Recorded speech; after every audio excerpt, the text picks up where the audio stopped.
భార్యాభర్తలిద్దరూ లోన్ తీసుకుని ఇల్లు కొనుగోలు చేశారు. కానీ భార్య ప్రసవం కోసం పుట్టింటికి వెళ్లి వచ్చేసరికి భర్త ఇల్లు కాస్త అమ్మేశాడు. విషయం తెలుసుకున్న భార్య న్యాయం కోసం కూకట్పల్లి పోలీస్ స్టేషన్ మెట్లెక్కింది. లోన్లో బారోవర్గా ఉన్నా తనకు తెలియకుండా ఇల్లు అమ్ముతారని, కొనేవాళ్లు కూడా చూసుకోకుండా ఎలా కొంటారని బాధిత భార్య ప్రశ్నిస్తుంది. మరిన్ని వివరాలు మా ప్రతినిధి సుజాత అందిస్తారు. పెళ్ళయ్యి 5 ఏళ్ళు అవుతుంది. భర్తను నమ్మి ఇంటికి వచ్చినటువంటి నిఖిత ఉంటున్నటువంటి ఇల్లునే భార్యకి తెలియకుండా భర్త ఇంటిని అమ్మేశాడు. ఈరోజు తన ఇల్లు తనకు కావాలి అంటూ రోడ్డు మీదకి వచ్చింది తన కూతురు చిన్నారితో. ప్రసవం కోసం ఇంటికి వెళ్ళినటువంటి నిఖిత తిరిగి వచ్చేసరికి ఇల్లు లేకుండా పోయింది. మీ వివాహం ఎప్పుడైంది, అసలు ఏం జరిగింది? అక్టోబర్ 2020లో అయిందండి. మాకు ఇల్లు మేము ఏప్రిల్ 2022లో రిజిస్ట్రేషన్ చేసుకున్నాము.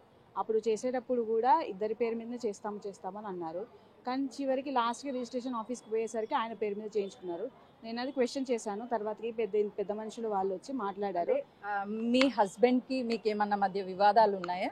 లేదండి, ఏం లేదు. అంటే డబ్బుల కోసం ఇబ్బంది పెట్టడం అయితే ఉందండి, కొట్టడం అట్లాంటివి ఉన్నాయి.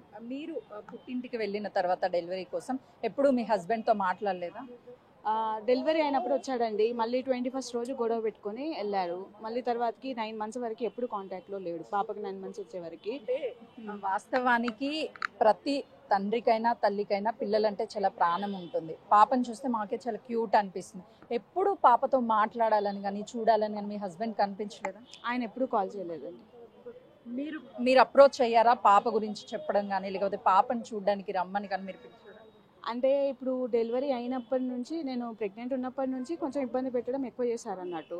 అయితే నేను అడిగాను, అంటే నన్ను ఇట్లా ఫస్ట్ చేస్తాము, నీ ప్రాపర్టీ నీ మీద చేస్తామన్నారు కానీ చేయలేదు. నేను అడుగుతూనే ఉన్నాను. తర్వాతకి నా గోల్డ్ కూడా వాళ్ళ దగ్గరే ఉందండి. పాప పుట్టిన ఇంకా ప్రెగ్నెంట్ అయినప్పటి నుంచి ఇబ్బంది పెట్టడం ఎక్కువ పెట్టినారు అన్నట్టు. అయితే ఇప్పుడు 7th month అట్లా ఉన్నప్పుడు గొడవ పెట్టుకున్నాడండి. గొడవ పెట్టుకుని రాలేదు. మళ్ళీ డెలివరీ టైంకి నేనే కాల్ చేశాను. కాల్ చేస్తే వచ్చాడు. వచ్చి మళ్ళీ డెలివరీ టైం నుంచి 21st వరకు ప్రతిరోజు ఇష్యూస్ నన్ను ఇబ్బంది పెట్టడం, టార్చర్ చేయడం, మాటలతో సూటుపడి మాటలతో అనడం. అంటే డబ్బుల గురించి పక్కన పెట్టండి. సో పాపని కనీసము చూడ్డానికి కానీ, లేకపోతే మీ అత్తయ్య కానీ, వాళ్ళ తరపున బంధువులు కానీ ఎవ్వరూ కానీ మీ దగ్గరికి రాలేదా? లేదండి.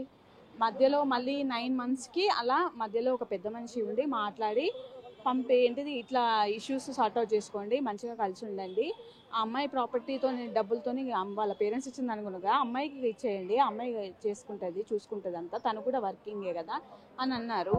అన్నాక నేను చూసుకుంటా అని చెప్పాడు. అయితే ఇప్పుడు చెప్పి తీసుకెళ్తాను అన్నాడు. తీసుకెళ్లకుండా అక్కడే ఊర్లో ఉంచాడు అన్నట్టు. ఊర్లో 24 days అట్లా ఉన్నాను. 23-24 days దాకా అక్కడే ఉంచాడు అన్నట్టు.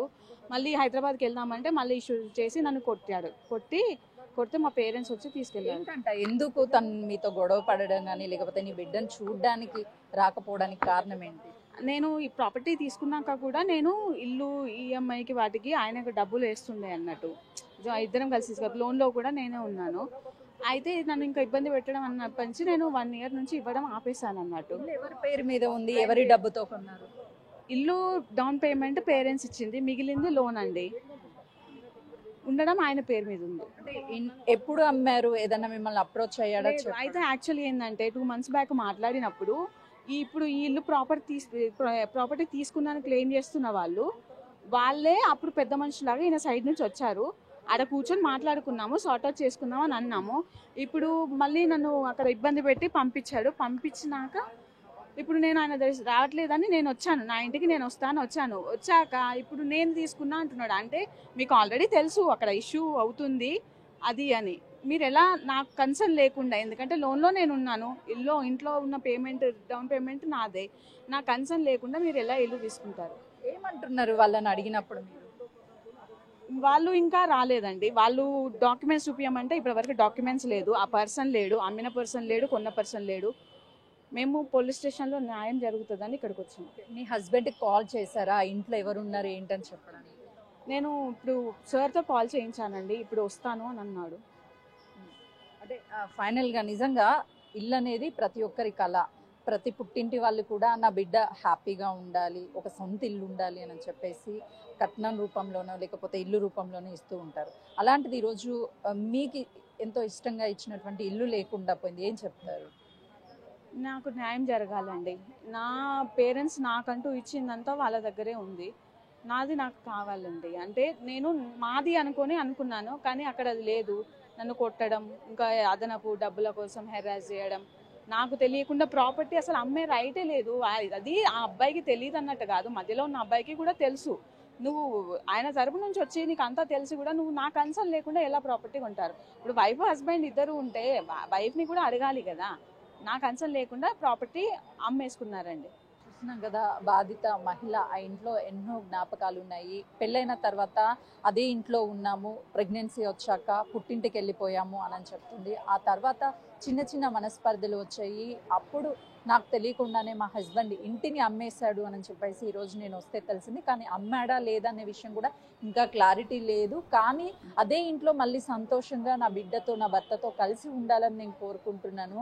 ఇద్దరి సైడు అదే ఉండాలి, నా భర్త కూడా మారి నా దగ్గరికి రావాలి అని చెప్పేసి ఆ మహిళ కోరుకుంటుంది. కెమెరామెన్ లక్ష్మీకాంత్తో సుజాత, కుకట్పల్లి.